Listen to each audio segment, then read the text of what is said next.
श्री वाहेगुरु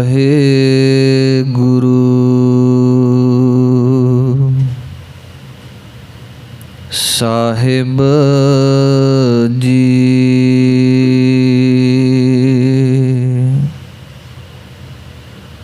सतनाम धन वाहेगुरु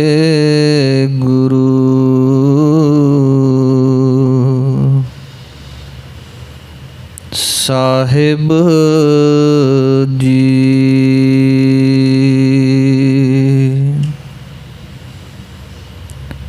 सूरा सो पहचानिए जो लरै दीन के हेत। पुरजा पुरजा कट मरै कबहू न छाड़ै खेत।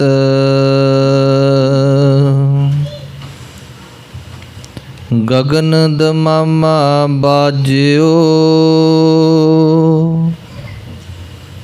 परयो निशान कहाओ।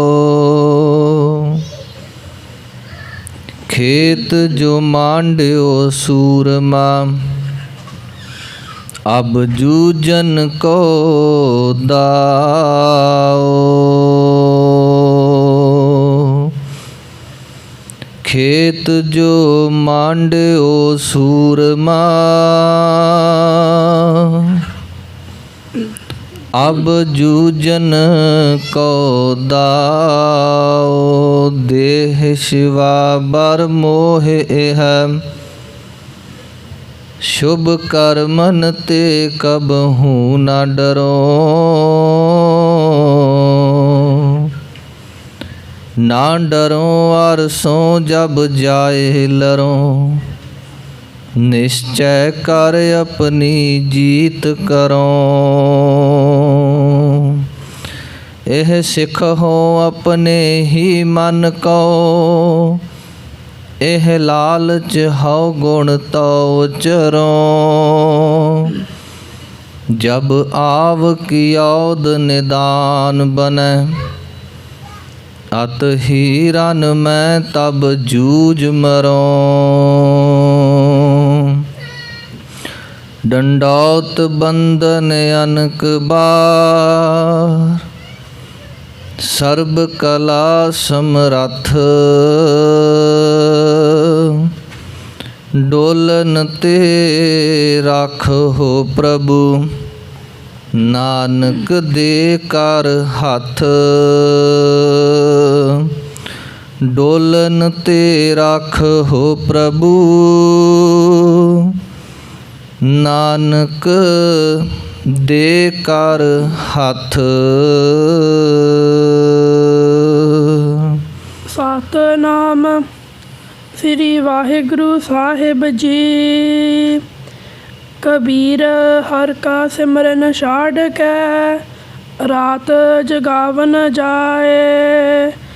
सरपन होय के उतरे जाए अपने खाए। कबीर हर का सिमरन छाड़ के रात जगावन जाए। वाहिगुरु जी का खालसा वाहिगुरु जी की फतेह। जुगो जुग अटल चवर छत्र तख्त ਸਿੰਘਾਸਨਾਂ ਦੇ ਮਾਲਕ ਧੰਨ ਧੰਨ ਸਤਿਗੁਰੂ ਸ੍ਰੀ ਗੁਰੂ ਗ੍ਰੰਥ ਸਾਹਿਬ ਜੀਓ ਮਹਾਰਾਜ।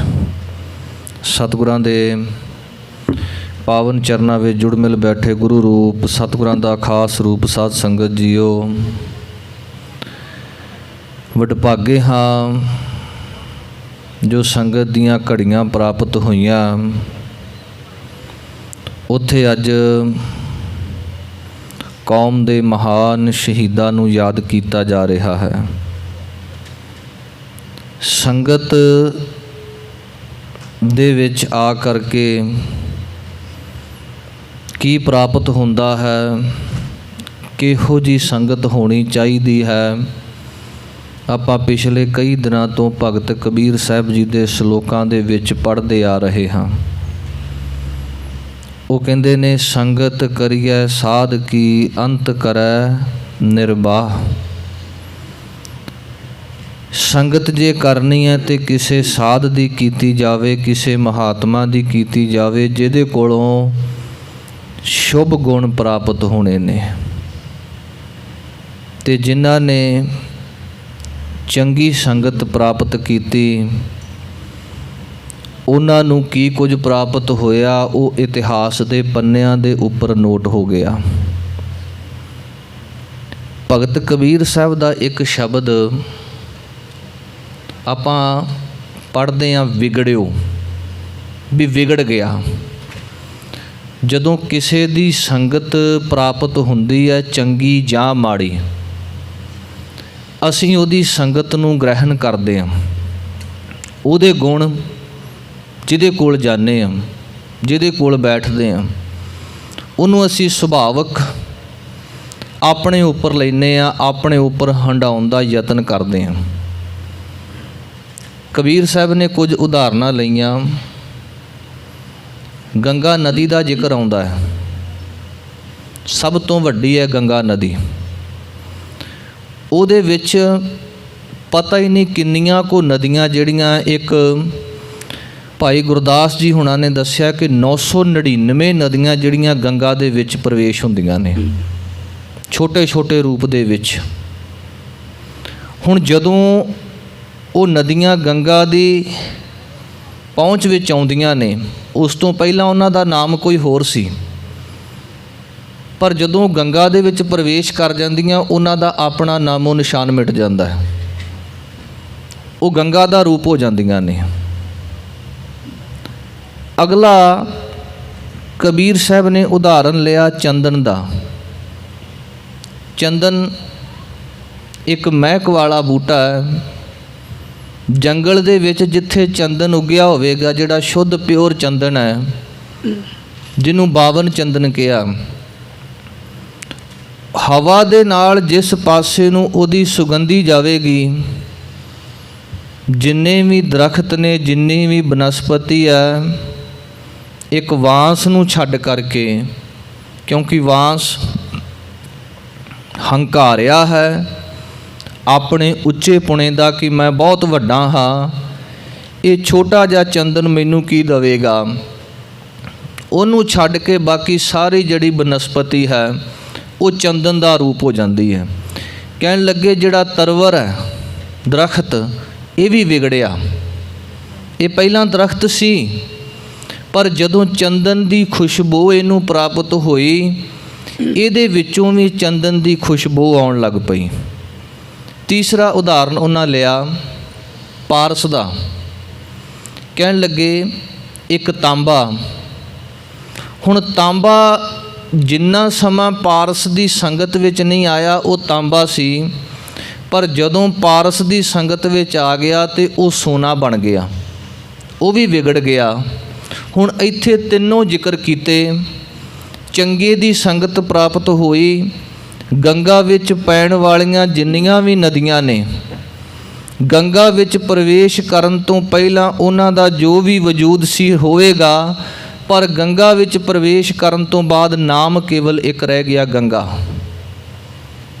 ਚੰਦਨ ਦੀ ਸੁਗੰਧੀ ਤੋਂ ਪਹਿਲਾਂ ਜਿੰਨੇ ਵੀ ਦਰਖਤ ਸਨ, ਕਿਸੇ ਦਾ ਕੋਈ ਨਾਮ ਹੈ, ਕਿਸੇ ਦਾ ਕੋਈ ਨਾਮ ਹੈ, ਪਰ ਜਦੋਂ ਉਹਨਾਂ ਦੇ ਵਿੱਚ ਚੰਦਨ ਦੀ ਖੁਸ਼ਬੂ ਪ੍ਰਵੇਸ਼ ਕਰਦੀ ਹੈ, ਉਹਨਾਂ ਦੇ ਬਾਕੀ ਸਾਰੇ ਨਾਮ ਖਤਮ ਹੋ ਜਾਂਦੇ ਨੇ ਤੇ ਉਹ ਚੰਦਨ ਦਾ ਰੂਪ ਹੀ ਹੋ ਜਾਂਦੇ ਨੇ।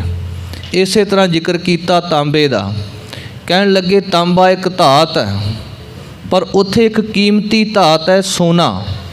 ਪਾਰਸ ਦੀ ਸੰਗਤ ਦੇ ਨਾਲ ਜਿਹੜਾ ਤਾਂਬਾ ਹੈ ਉਹ ਸੋਨਾ ਬਣ ਜਾਂਦਾ ਹੈ। ਇਸੇ ਤਰ੍ਹਾਂ ਅਖੀਰ ਵਿੱਚ ਕਹਿੰਦੇ ਨੇ, ਸੰਤਨ ਸੰਗ ਕਬੀਰਾ ਬਿਗੜਿਓ, ਸੋ ਕਬੀਰ ਰਾਮੈ ਹੋਏ ਨਿਬਰਿਓ। ਕਬੀਰ ਵੀ ਵਿਗੜਿਆ। ਵਿਗੜਿਆ ਕਿਵੇਂ ਹੈ? ਟੁੱਟ ਕੇ ਨਵਾਂ ਬਣਿਆ ਹੈ। ਸਾਧੂਆਂ ਦੀ ਸੰਗਤ ਕਰਕੇ ਮੇਰੇ ਅੰਦਰ ਵੀ ਵਿਗਾੜ ਆਇਆ। ਇਸ ਕਰਕੇ ਕਬੀਰ ਸਾਹਿਬ ਕਹਿਣ ਲੱਗੇ, ਮੈਂ ਉਸ ਪਰਮਾਤਮਾ ਦਾ ਰੂਪ ਹੋ ਗਿਆ।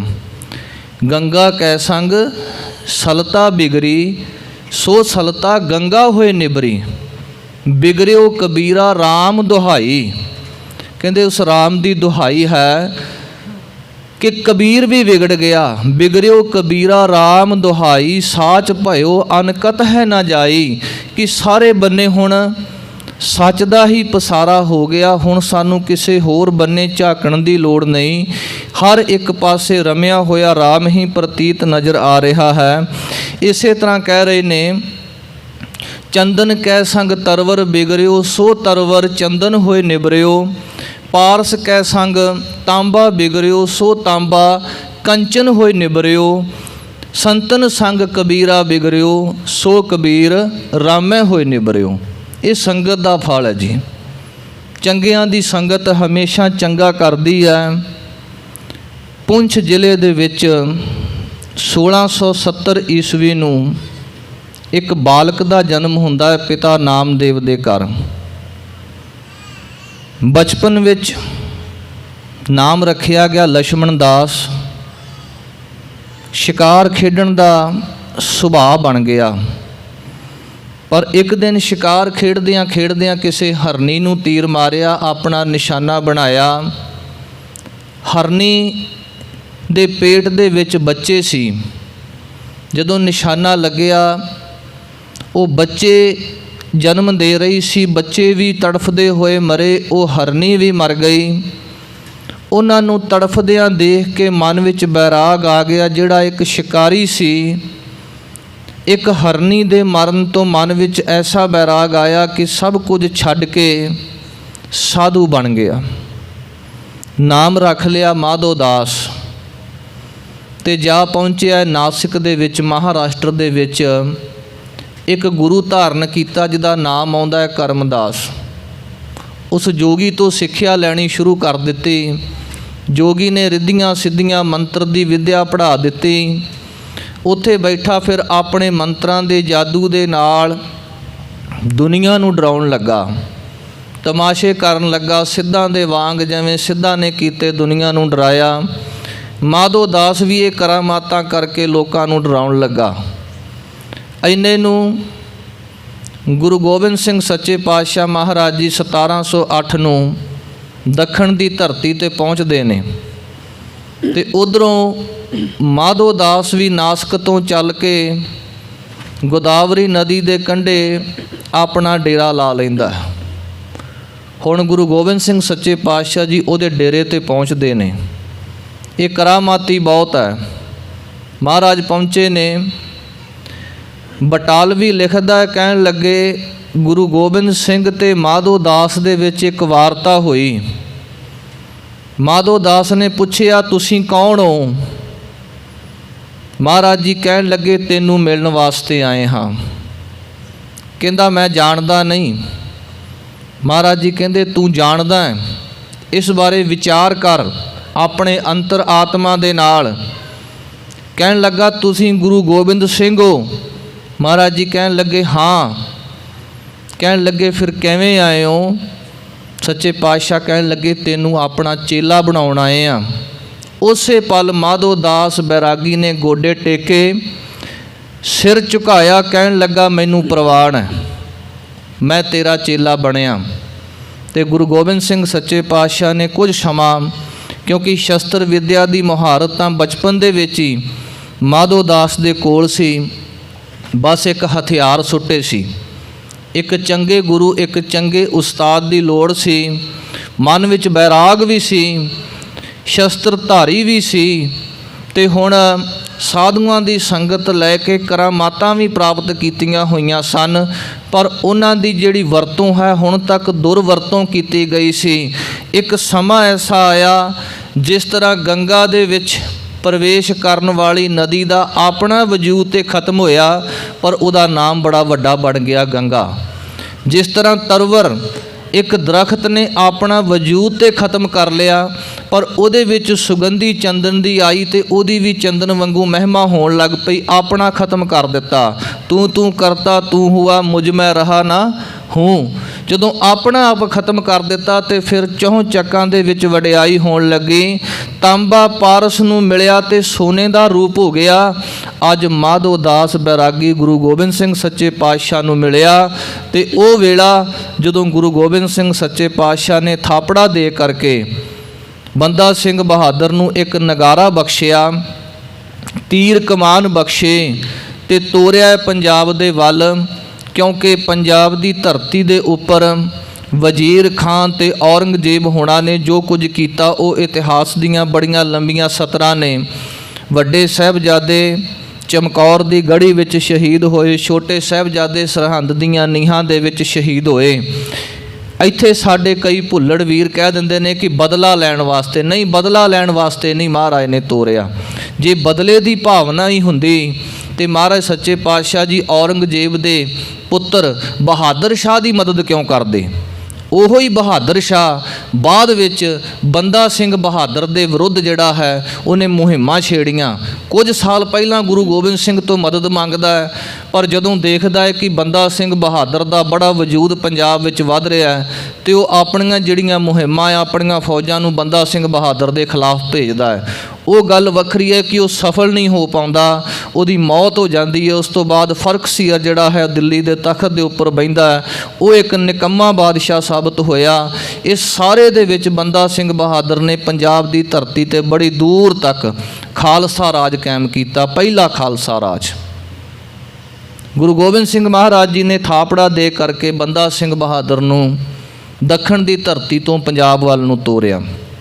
ਨਾਲ ਕੁਝ ਹੁਕਮਨਾਮੇ ਸਿੱਖ ਸੰਗਤਾਂ ਦੇ ਮੁਖੀ ਸਿੱਖਾਂ ਦੇ ਨਾਮ ਲਿਖ ਕਰਕੇ ਭੇਜੇ ਕਿ ਮੈਂ ਆਪਣਾ ਇੱਕ ਬੰਦਾ ਭੇਜ ਰਿਹਾ ਹਾਂ, ਤੁਸੀਂ ਇਹਦੇ ਨਾਲ ਇਹਦਾ ਸਾਥ ਦੇਣਾ ਹੈ, ਇਹ ਤੁਹਾਡੀ ਅਗਵਾਈ ਕਰੇਗਾ। ਕਈ ਵਾਰ ਗਲਤੀਆਂ ਹੋ ਜਾਂਦੀਆਂ। ਦੇਖੋ, ਗੁਰੂ ਗ੍ਰੰਥ ਸਾਹਿਬ ਸਾਡੇ ਲਈ ਸ਼੍ਰੋਮਣੀ ਹੈ।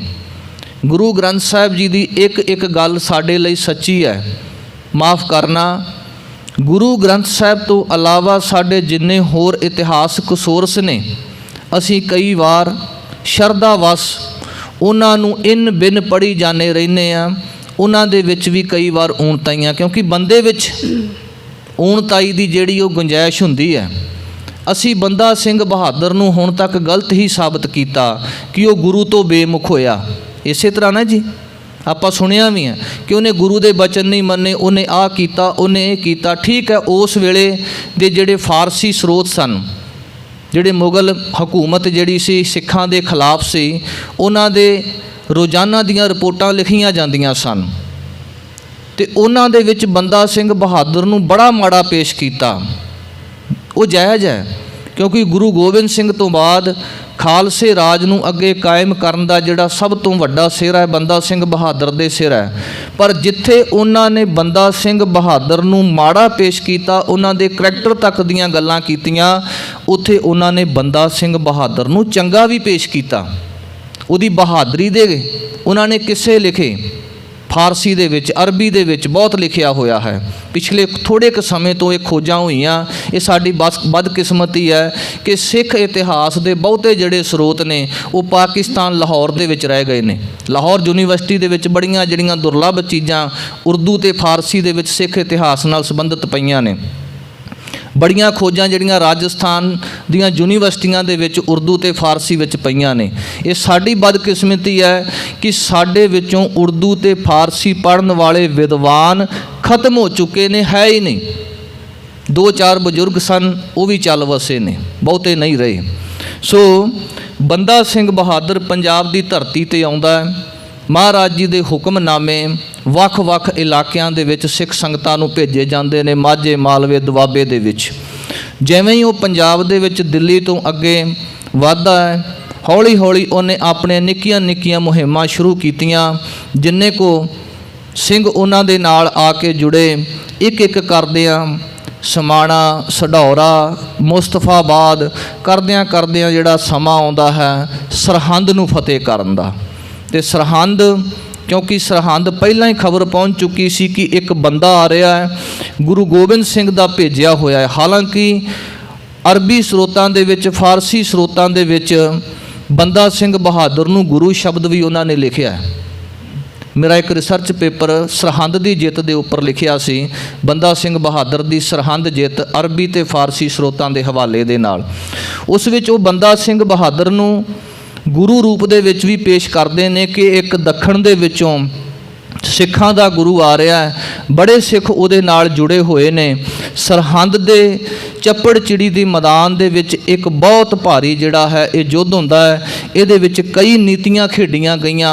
ਵਜ਼ੀਰ ਖਾਨ ਨੇ ਆਪਣੇ ਬੰਦੇ ਬੰਦਾ ਸਿੰਘ ਬਹਾਦਰ ਦੀ ਫੌਜ ਵਿੱਚ ਫਿੱਟ ਕੀਤੇ ਕਿ ਜਦੋਂ ਦਾ ਲੱਗਿਆ ਤੁਸੀਂ ਛੱਡ ਕੇ ਪਾਸੇ ਆ ਜਾਣਾ ਹੈ, ਅਸੀਂ ਹਮਲਾ ਕਰਾਂਗੇ, ਅਸੀਂ ਬੰਦਾ ਸਿੰਘ ਬਹਾਦਰ ਨੂੰ ਦੱਬ ਲਵਾਂਗੇ। ਪਰ ਯੁੱਧ ਨੀਤੀ ਵਿੱਚ ਨਿਪੁੰਨ ਗੁਰੂ ਗੋਬਿੰਦ ਸਿੰਘ ਸੱਚੇ ਪਾਤਸ਼ਾਹ ਜੀ, ਉਹਨਾਂ ਦਾ ਭੇਜਿਆ ਹੋਇਆ ਬੰਦਾ ਸਿੰਘ ਬਹਾਦਰ ਉਹਨਾਂ ਤੋਂ ਵੀ 4 ਕਦਮ ਅੱਗੇ ਸਨ। ਉਹਨੂੰ ਪਤਾ ਸੀ ਕਿ ਇਹ ਮੈਨੂੰ ਛੱਡ ਕੇ ਜਾਣਗੇ, ਇਸ ਲਈ ਉਹਨਾਂ ਨੇ ਕੁਝ ਫੌਜ ਆਪਣੀ ਰਿਜ਼ਰਵ ਵੀ ਰੱਖੀ ਹੋਈ ਸੀ। ਸਰਹੰਦ ਦੀ ਜਿੱਤ ਤੋਂ ਬਾਅਦ ਬੰਦਾ ਸਿੰਘ ਬਹਾਦਰ ਅੱਗੇ ਨੂੰ ਜਲੰਧਰ ਤੇ ਕਪੂਰਥਲੇ ਇਲਾਕੇ ਨੂੰ ਵੀ ਜਿੱਤਦੇ ਨੇ, ਫਿਰ ਉਹ ਗੁਰਦਾਸਪੁਰ ਦੇ ਇਲਾਕੇ ਨੂੰ ਵੀ ਜਿੱਤਦੇ ਨੇ। ਤੇ ਇਸ ਸਾਰੇ ਦੇ ਵਿੱਚ ਇੱਕ ਸਭ ਤੋਂ ਵੱਡਾ ਕੰਮ ਬੰਦਾ ਸਿੰਘ ਬਹਾਦਰ ਨੇ ਕੀ ਕੀਤਾ ਕਿ ਜਿਹੜੇ ਜ਼ਿਮੀਂਦਾਰ ਉਸ ਵੇਲੇ ਖੇਤੀ ਕਰਦੇ ਸਨ, ਉਹ ਕੇਵਲ ਖੇਤੀ ਕਰਦੇ ਸਨ। ਸ਼ਾਹੂਕਾਰ ਤੇ ਜਿਹੜੇ ਜ਼ਿਮੀਂਦਾਰ ਵੱਡੇ ਨੇ ਉਹਨਾਂ ਨੂੰ ਆ ਕੇ ਆਪਣੀ ਮਰਜ਼ੀ ਦਾ ਟੈਕਸ ਲਾਉਂਦੇ, ਉਹਨਾਂ ਨੂੰ ਖੇਤਾਂ ਦੇ ਵਿੱਚੋਂ ਹਲ ਵਾਹੁੰਦਿਆਂ ਨੂੰ ਬਾਹਰ ਕੱਢ ਦਿੰਦੇ, ਉਹਨਾਂ ਦੀ ਜ਼ਮੀਨ ਨੂੰ ਦੱਬ ਲੈਂਦੇ, ਉਹਨਾਂ ਤੋਂ ਕਰ ਵਸੂਲਦੇ। ਬੰਦਾ ਸਿੰਘ ਬਹਾਦਰ ਪਹਿਲਾ ਸਿੱਖ ਐਸਾ ਸਰਦਾਰ, ਐਸਾ ਯੋਧਾ ਹੈ, ਸਿੱਖ ਰਾਜਾ ਹੈ ਜਿਨ੍ਹਾਂ ਨੇ ਜਿਹੜੇ ਗਰੀਬ ਜਾਂ ਜਿਹੜੇ ਛੋਟੀਆਂ ਜਾਤਾਂ ਵਾਲੇ ਜ਼ਮੀਨਾਂ ਵਾਹ ਰਹੇ ਨੇ ਉਹਨਾਂ ਨੂੰ ਜ਼ਮੀਨ ਦੀ ਮਾਲਕੀਅਤ ਦਿੱਤੀ ਸੀ। ਇਹ ਸਭ ਤੋਂ ਪਹਿਲਾਂ ਬੰਦਾ ਸਿੰਘ ਬਹਾਦਰ ਨੇ ਕੀਤੀ। ਹਾਲਾਂਕਿ ਕੁਝ ਸਮੇਂ ਬਾਅਦ ਜਦੋਂ ਬੰਦਾ ਸਿੰਘ ਬਹਾਦਰ ਦਾ ਰਾਜ ਖਤਮ ਹੁੰਦਾ ਹੈ, ਇਹ ਸਾਰਾ ਕੁਝ ਫਿਰ ਇੱਕ ਵਾਰ ਖਤਮ ਹੋਇਆ। ਪਰ ਉਸ ਤੋਂ ਬਾਅਦ ਫਿਰ ਜਿਹੜੀ ਹੈ ਜਦੋਂ ਜਾਗੀਰਦਾਰੀ ਪ੍ਰਥਾ ਖਤਮ ਹੋਈ ਤੇ ਬੰਦਾ ਸਿੰਘ ਬਹਾਦਰ ਨੂੰ ਯਾਦ ਕੀਤਾ ਜਾਂਦਾ ਹੈ। ਪਰ ਉਹ ਭਾਣਾ ਵਾਪਰਦਾ ਹੈ ਕਿ ਜਦੋਂ ਬੰਦਾ ਸਿੰਘ ਬਹਾਦਰ ਨੂੰ ਇੱਕ ਕਿਲੇ ਦੇ ਵਿੱਚ 8 ਮਹੀਨੇ ਦਾ ਲੰਬਾ ਘੇਰਾ ਪੈਂਦਾ ਹੈ, ਉੱਥੇ ਬੰਦਾ ਸਿੰਘ ਬਹਾਦਰ ਦੀ ਗੁਰਦਾਸ ਨੰਗਲ ਦੀ ਉਸ ਗੜੀ ਦੇ ਵਿੱਚ ਗ੍ਰਿਫਤਾਰੀ ਹੁੰਦੀ ਹੈ। 700 ਦੇ ਕਰੀਬ ਉਹਨਾਂ ਦੇ ਸਾਥੀ ਗ੍ਰਿਫਤਾਰ ਹੁੰਦੇ ਨੇ। 5 ਮਾਰਚ ਨੂੰ ਇਹਨਾਂ ਸਿੰਘਾਂ ਨੂੰ 100 ਦੇ ਜਥੇ ਨੂੰ ਰੋਜ਼ਾਨਾ ਸ਼ਹੀਦ ਕਰਨਾ ਸ਼ੁਰੂ ਕੀਤਾ ਜਾਂਦਾ ਹੈ। ਹਾਲਾਂਕਿ ਉਸ ਤੋਂ ਪਹਿਲਾਂ ਜਦੋਂ ਗੁਰਦਾਸ ਨੰਗਲ ਦੀ ਗੜੀ ਤੋਂ ਬੰਦਾ ਸਿੰਘ ਬਹਾਦਰ ਨੂੰ ਗ੍ਰਿਫਤਾਰ ਕੀਤਾ ਜਾਂਦਾ ਹੈ, ਗ੍ਰਿਫਤਾਰ ਤੁਸੀਂ ਫਿਲਮ ਦੇ ਵਿੱਚ ਵੀ ਦੇਖਿਆ ਹੋਵੇਗਾ ਕਿ ਹੱਥਾਂ ਨੂੰ ਸੰਗਲ ਪਾਏ ਨੇ, ਪੈਰਾਂ ਨੂੰ ਬੇੜੀਆਂ ਪਾਈਆਂ, ਗੋਡਿਆਂ ਦੇ ਉੱਪਰ ਵੀ ਕਿਸੇ ਤਰ੍ਹਾਂ। ਫਿਰ ਉਸ ਤੋਂ ਬਾਅਦ ਇੱਕ ਲੋਹੇ ਦੇ ਪਿੰਜਰੇ ਦੇ ਵਿੱਚ ਉਹਨੂੰ ਕੈਦ ਕੀਤਾ ਹੈ। ਫਿਰ ਉਹਦੇ ਨਾਲ 2 ਮੁਗਲ ਅਫਸਰ ਜਿਹੜੇ ਨੇ ਉਹ ਵੀ ਹਾਥੀ ਦੇ ਨਾਲ ਉੱਪਰ ਬੰਨੇ ਹੋਏ ਨੇ, ਨਾਲ ਸੈੱਟ ਕੀਤੇ ਹੋਏ ਨੇ, ਕਿਤੇ ਇਹ ਪਿੰਜਰਾ ਤੋੜ ਕੇ ਨਾ ਭੱਜ ਜਾਵੇ।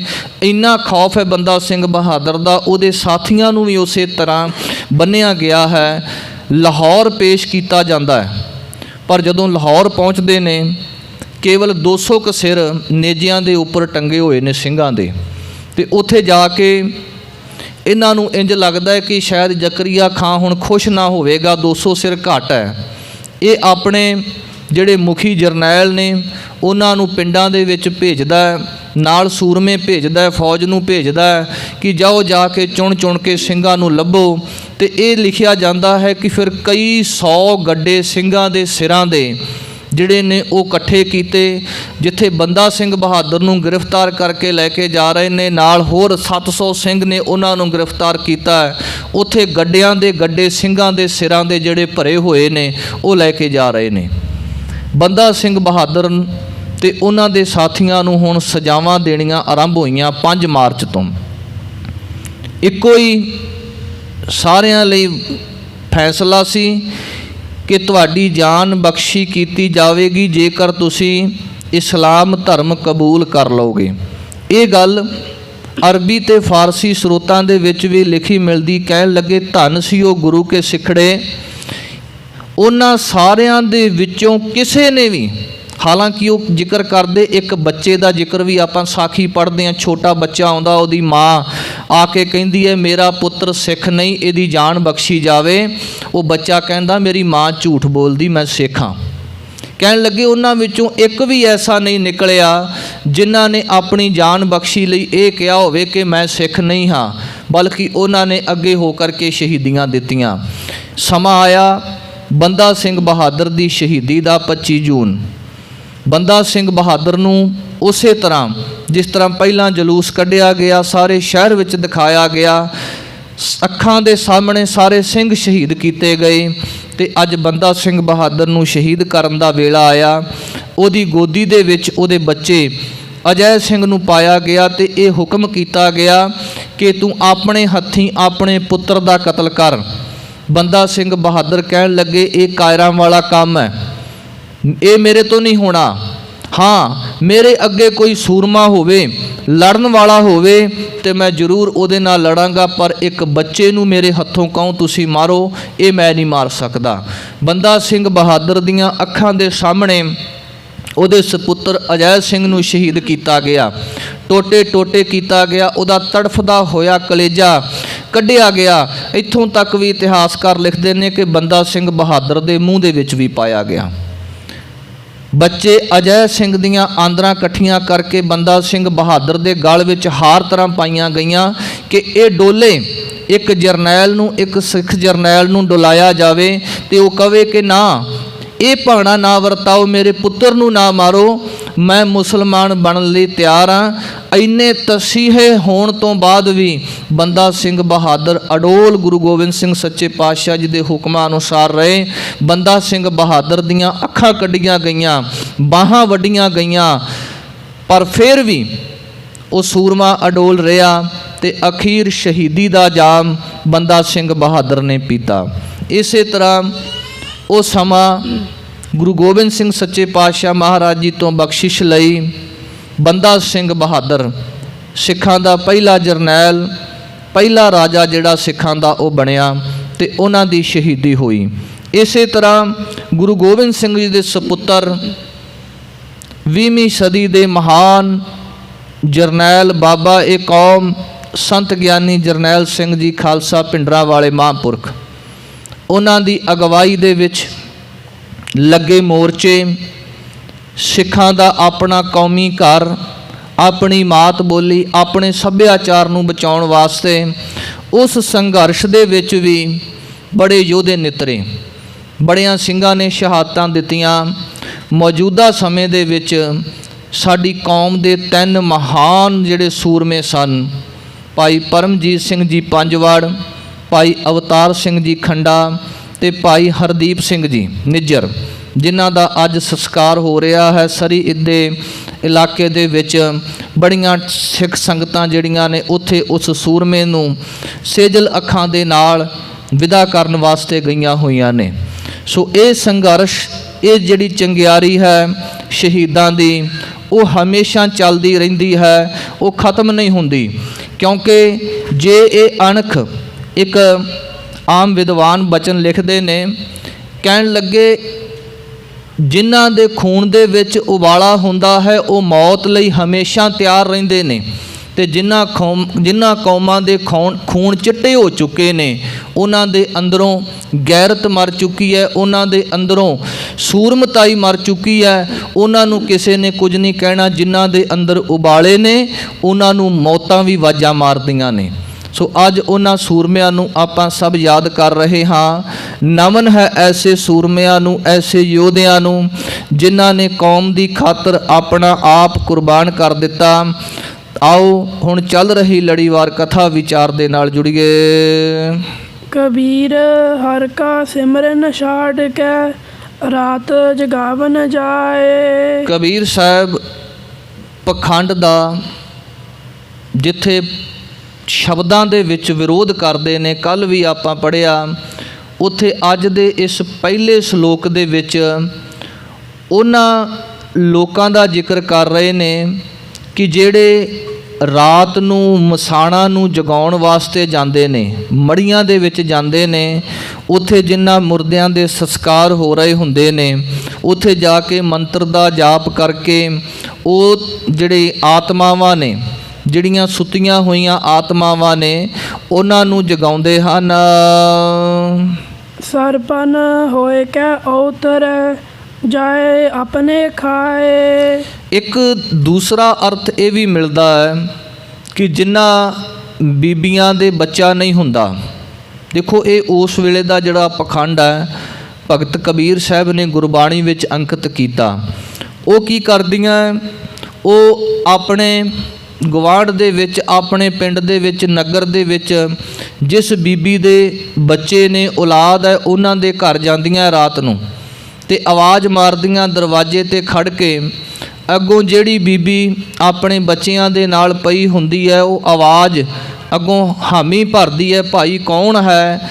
ਇੰਨੇ ਨੂੰ ਜਿਹੜੀ ਬਾਹਰ ਆਈ ਹੁੰਦੀ ਹੈ ਉਹ ਇੱਕ ਮੰਤਰ ਪੜ੍ਹਦੀ ਹੈ, ਜੋ ਉਸ ਮੰਤਰ ਟੂਣੇ ਵਿੱਚ ਦੱਸਿਆ ਜਾਂਦਾ ਹੈ ਕਿ ਤੇਰਾ ਗਿਆ ਤੇ ਮੇਰੇ ਆਇਆ।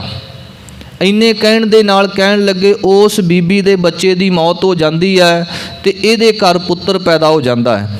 ਕਬੀਰ ਸਾਹਿਬ ਕਹਿਣ ਲੱਗੇ ਇਹ ਸਭ ਪਖੰਡ ਹੈ, ਇਸ ਪਖੰਡ ਤੋਂ ਉੱਪਰ ਉੱਠਣਾ ਚਾਹੀਦਾ ਹੈ। ਕਹਿਣ ਲੱਗੇ ਜਿਹੜੀਆਂ ਇਸ ਤਰ੍ਹਾਂ ਕਰਦੀਆਂ ਨੇ, ਸਰਪਨ ਹੋਏ ਕੈ ਅਵਤਰੈ ਜਾਏ ਆਪਣੇ ਖਾਏ, ਅਗਲੇ ਜਨਮ ਦੇ ਵਿੱਚ ਉਹਨਾਂ ਨੂੰ ਸੱਪ ਦੀ ਜੂਨੀ, ਸਪਨੀ ਦੀ ਜੂਨੀ ਪ੍ਰਾਪਤ ਹੋਵੇਗੀ। ਸਪਨੀ ਦੇ ਬਾਬਤ ਆਪਾਂ ਇਹ ਪੜ੍ਹਦੇ ਹਾਂ ਕਿ ਜਦੋਂ ਉਹ ਬੱਚਿਆਂ ਨੂੰ ਪੈਦਾ ਕਰਦੀ ਹੈ, ਆਂਡੇ ਫੁੱਟਦੇ ਨੇ, ਜਿੰਨੇ ਬੱਚੇ ਹੁੰਦੇ ਨੇ, ਸਪਨੀ ਆਪ ਹੀ ਬਹੁਤਾਤ ਮਾਤਰਾ ਦੇ ਵਿੱਚ ਉਹਨਾਂ ਬੱਚਿਆਂ ਨੂੰ ਖਾ ਜਾਂਦੀ ਹੈ।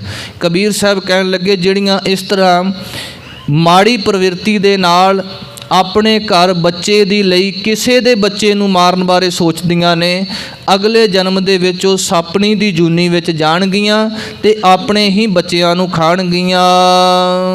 ਕਬੀਰ ਹਰਿ ਕਾ ਸਿਮਰਨ ਛਾੜ ਕੇ ਅਹੋਈ ਰਾਖੈ ਨਾਰ।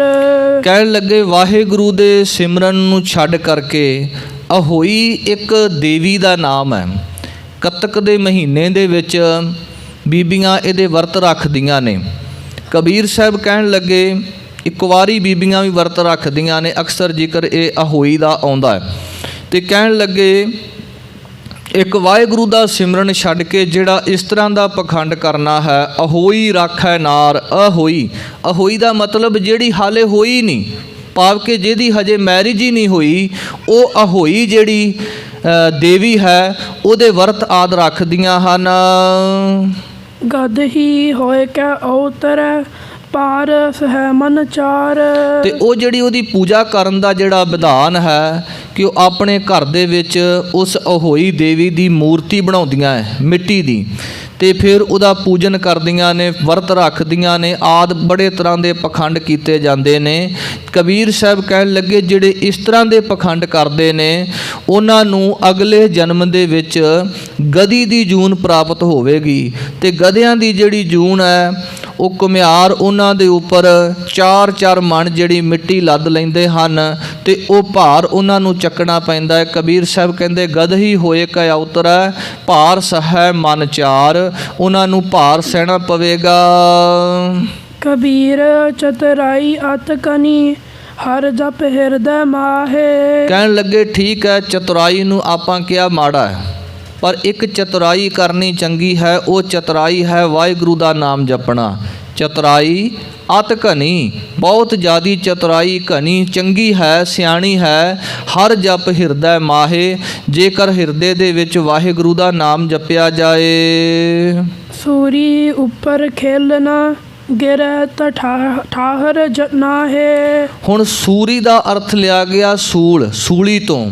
ਕਹਿਣ ਲੱਗੇ ਜਿਹੜੀ ਵਾਹਿਗੁਰੂ ਦੀ ਬੰਦਗੀ ਕਰਨੀ ਹੈ ਨਾ, ਇਹ ਸੌਖੀ ਨਹੀਂ, ਬੜਾ ਔਖਾ ਪੈਂਦਾ ਹੈ। ਇਹ ਸੂਲੀ ਦੇ ਉੱਪਰ ਖੇਡਣਾ ਹੈ। ਕਹਿਣ ਲੱਗੇ ਜਿਸ ਤਰ੍ਹਾਂ ਸੂਲੀ ਇੱਕ ਸੂਲ ਹੁੰਦੀ ਹੈ ਛੋਟੀ ਤੇ ਸੂਲੀ ਬਹੁਤ ਵੱਡੀ ਹੁੰਦੀ ਹੈ, ਜਿਸ ਤਰ੍ਹਾਂ ਯਿਸੂ ਮਸੀਹ ਨੂੰ ਸੂਲੀ ਦੇ ਉੱਪਰ ਚਾੜ ਕੇ ਸ਼ਹੀਦ ਕੀਤਾ ਗਿਆ ਸੀ। ਕਹਿਣ ਲੱਗੇ ਸੂਲੀ, ਸੂਰੀ ਉੱਪਰ ਖੇਲਣਾ, ਵਾਹਿਗੁਰੂ ਦੀ ਬੰਦਗੀ ਕਰਨੀ ਵੀ ਸੂਲੀ ਦੇ ਬਾਬਤ ਹੈ। ਕਹਿਣ ਲੱਗੇ ਜੇ ਵਾਹਿਗੁਰੂ ਦੀ ਬੰਦਗੀ ਸਹੀ ਮਾਇਨਿਆਂ ਦੇ ਵਿੱਚ ਕੀਤੀ ਜਾਵੇ, ਵਿਸ਼ੇ ਵਾਸ਼ਨਾਵਾਂ ਤੋਂ, ਰੁਕਾਵਟਾਂ ਤੋਂ ਬਚ ਕਰਕੇ ਉਸ ਪਰਮਾਤਮਾ ਦਾ ਰੂਪ ਹੋ ਜਾਵੇ, ਫਿਰ ਸਿਖਰ ਹੈ। ਪਰ ਜੇ ਮਨ ਡੋਲ ਜਾਵੇ ਤੇ ਕਹਿਣ ਲੱਗੇ ਫਿਰ ਉੱਥੋਂ ਡਿੱਗਿਆ ਹੋਇਆ ਬਚ ਵੀ ਨਹੀਂ ਸਕਦਾ, ਚਕਨਾ ਚੂਰ ਹੋਵੇਗਾ। ਸੂਲੀ ਉੱਪਰ ਖੇਲਣਾ ਗਿਰੇ ਤਾਂ ਠਾਹਰ ਨਾਹੇ, ਫਿਰ ਉਹਦਾ ਕੋਈ ਬਚਣ ਦਾ ਵੀ ਰਾਹ ਨਹੀਂ ਹੈ।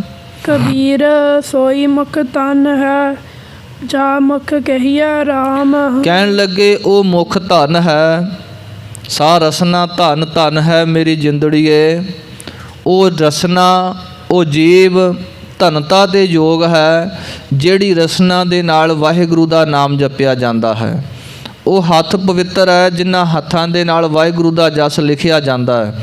ਉਹ ਕੰਨ ਭਲੇ ਨੇ ਜਿਨ੍ਹਾਂ ਕੰਨਾਂ ਦੇ ਨਾਲ ਵਾਹਿਗੁਰੂ ਦਾ ਜਸ ਸੁਣਿਆ ਜਾਂਦਾ ਹੈ। ਕਹਿਣ ਲੱਗੇ ਉਹ ਮੁਖ ਧਨ ਹੈ ਜਿਸ ਮੁਖ ਦੇ ਨਾਲ ਵਾਹਿਗੁਰੂ ਦਾ ਨਾਮ ਜਪਿਆ ਜਾਂਦਾ ਹੈ। ਦੇਹੀ ਕਿਸ ਕੀ ਬਾਪਰੀ ਪਵਿੱਤਰ ਹੋਏਗੋ ਗ੍ਰਾਮ। ਕਹਿਣ ਲੱਗੇ ਕੱਲੀ ਦੇਹ ਦੀ ਗੱਲ ਨਹੀਂ, ਜਿੱਥੇ ਨਾਮ ਜਪੀਏ ਪ੍ਰਭ ਪਿਆਰੇ ਸੇ ਅਸਥਲ ਸੋਇਨ ਚੌਬਾਰੇ। ਜਿੱਥੇ ਨਾਮ ਨਾ ਜਪੀਏ ਮੇਰੇ ਗੋਇੰਦਾ ਸਹੀ ਨਗਰ ਉਜਾੜੀ ਜਿਓ। ਜਿੱਥੇ ਵਾਹਿਗੁਰੂ ਦਾ ਨਾਮ ਜਪਿਆ ਜਾਂਦਾ ਹੈ ਉਹ ਥਾਂ ਸੋਭਨੀਕ ਨੇ, ਪਰ ਜਿੱਥੇ ਵਾਹਿਗੁਰੂ ਦਾ ਨਾਮ ਨਹੀਂ ਕਹਿਣ ਲੱਗੇ ਉਹ ਤਾਂ ਉਜਾੜਾ ਨੇ। ਇੱਥੇ ਕਬੀਰ ਸਾਹਿਬ ਕਹਿਣ ਲੱਗੇ ਦੇਹੀ ਕਿਸ ਕੀ ਬਾਪਰੀ ਪਵਿੱਤਰ ਹੋਏ ਗੋ ਗ੍ਰਾਮ। ਕੱਲੇ ਇੱਕ ਮਨੁੱਖ ਦੀ ਗੱਲ ਨਹੀਂ, ਕਹਿਣ ਲੱਗੇ ਸਾਰਾ ਨਗਰ ਹੀ ਪਵਿੱਤਰ ਹੋ ਜਾਵੇਗਾ। ਇਸੇ ਤਰ੍ਹਾਂ ਦੇਹੀ ਕਿਸ ਕੀ ਬਾਪਰੀ ਕੱਲੀ ਬੁੱਧ ਦੀ ਗੱਲ ਨਹੀਂ ਕਿ ਸਾਡੀ ਬੁੱਧੀ ਜਿਹੜੀ ਉਹ ਤੀਖਣ ਹੋ ਜਾਵੇਗੀ, ਇਹ ਆਤਮ ਵਿਸ਼ੇਣੀ ਹੋ ਜਾਵੇਗੀ, ਬਲਕਿ ਇਸ ਗ੍ਰਾਮ ਇਸ ਸਰੀਰ ਦੇ ਜਿੰਨੇ ਵੀ ਇੰਦਰੇ ਨੇ, ਕਰਮ ਇੰਦਰੇ ਗਿਆਨ ਇੰਦਰੇ ਅੰਤਸ਼ਕਰਨ, ਇਹ ਸਾਰਾ ਹੀ ਪਵਿੱਤਰ ਹੋ ਜਾਵੇਗਾ। ਕਬੀਰ ਸੋਈ ਕੁਲ ਪਲੀ ਜਾ ਕੁਲ ਹਰ ਕੋ ਦਾਸ। ਕਬੀਰ ਸਾਹਿਬ ਕਹਿਣ ਲੱਗੇ ਉਹ ਕੁਲ ਧਨ ਹੈ, ਧਨ ਜਨਨੀ ਜਿਨ ਜਾਇਆ ਧਨ ਪਿਤਾ ਪ੍ਰਧਾਨ। ਕਹਿਣ ਲੱਗੇ ਉਹ ਕੁਲ ਭਲੀ ਹੈ ਜਿਸ ਕੁਲ ਦੇ ਵਿੱਚ ਵਾਹਿਗੁਰੂ ਦਾ ਸੇਵਕ ਵਾਹਿਗੁਰੂ ਦਾ ਦਾਸ ਭਗਤ ਪੈਦਾ ਹੁੰਦਾ ਹੈ। ਜਿਹ ਕੁਲ ਦਾਸ ਨ ਉਪਜੈ ਸੋ ਕੁਲ ਟਾਕ ਪਲਾਸ। ਤੇ ਜਿਸ ਕੁਲ ਦੇ ਵਿੱਚ ਵਾਹਿਗੁਰੂ ਦਾ ਦਾਸ ਪੈਦਾ ਨਹੀਂ ਹੁੰਦਾ, ਭਗਤ ਪੈਦਾ ਨਹੀਂ ਹੁੰਦਾ, ਕਹਿਣ ਲੱਗੇ ਉਹ ਤੇ ਢੱਕ ਤੇ ਪਲਾਸ ਦੇ ਵਾਂਗ ਹੈ। ਇਹ ਦਰਖਤ ਹੈ ਜੋ ਕਿਸੇ ਵੀ ਕੰਮ ਨਹੀਂ ਆਉਂਦੇ, ਜੋ ਬਿਲਕੁਲ ਜਿਹੜੇ ਨੇ ਥੋਥੇ ਨੇ, ਇਹਨਾਂ ਦਾ ਕੋਈ ਗੁਣ ਨਹੀਂ ਹੈ।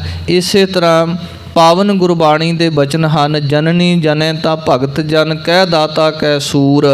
ਕਹਿਣ ਲੱਗੇ ਜੇ ਮਾਤਾ ਨੇ ਕਿਸੇ ਬੱਚੇ ਨੂੰ ਜਨਮ ਦੇਣਾ ਹੈ, ਉਹ ਜਾਂ ਭਗਤ ਨੂੰ ਜਨਮ ਦੇਵੇ ਜਾਂ ਦਾਤੇ ਨੂੰ ਜਨਮ ਦੇਵੇ ਜਾਂ ਕਿਸੇ ਸੂਰਮੇ ਨੂੰ ਜਨਮ ਦੇਵੇ। ਕਹਿਣ ਲੱਗੇ ਜੇ ਇਹਨਾਂ ਤਿੰਨਾਂ ਨੂੰ ਉਹ ਜਨਮ ਨਹੀਂ ਦੇ ਸਕਦੀ ਤੇ ਫਿਰ ਇਹਦੇ ਨਾਲੋਂ ਕਹਿਣ ਲੱਗੇ ਉਹ ਬਾਂਝ ਹੀ ਰਵੇ ਤਾਂ ਚੰਗੀ ਹੈ। ਐਵੇਂ ਆਪਣਾ ਜਿਹੜਾ ਸਰੀਰ ਦਾ ਜਿਹੜਾ ਨੂਰ ਹੈ ਉਹ ਕਿਉਂ ਗਵਾਉਂਦੀ ਹੈ। ਕਬੀਰ ਸਾਹਿਬ ਕਹਿਣ ਲੱਗੇ ਉਹ ਕੁਲ ਧਨ ਹੈ ਜਿਸ ਕੁਲ ਦੇ ਵਿੱਚ ਵਾਹਿਗੁਰੂ ਦਾ ਨਾਮ ਜਪਿਆ ਜਾਂਦਾ ਹੈ, ਵਾਹਿਗੁਰੂ ਦਾ ਦਾਸ ਪੈਦਾ ਹੁੰਦਾ ਹੈ। ਤੇ ਜਿਸ ਕੁਲ ਦੇ ਵਿੱਚ ਵਾਹਿਗੁਰੂ ਦਾ ਸੇਵਕ ਦਾਸ ਨਹੀਂ ਹੈ ਉਹ ਕੁਲ ਤੇ ਜਿਹੜੀ ਨਿਕੰਮੀ ਹੈ। ਕਬੀਰ ਹੈ ਗਏ ਬਾਹਨ ਸਗਨ ਕਰਨ ਲਾਖ ਤਜਾ ਫਹਿਰਾਹੇ। ਕਬੀਰ ਸਾਹਿਬ ਕਹਿਣ ਲੱਗੇ ਹੁਣ ਦੇਖੋ ਬੜੇ ਤਰ੍ਹਾਂ ਦੀਆਂ ਅਸਵਾਰੀਆਂ, ਘੋੜੇ, ਹਾਥੀ, ਰੱਥ, ਮਨੁੱਖ ਇਹਨਾਂ ਦੀ ਅਸਵਾਰੀ ਕਰਦਾ ਹੈ।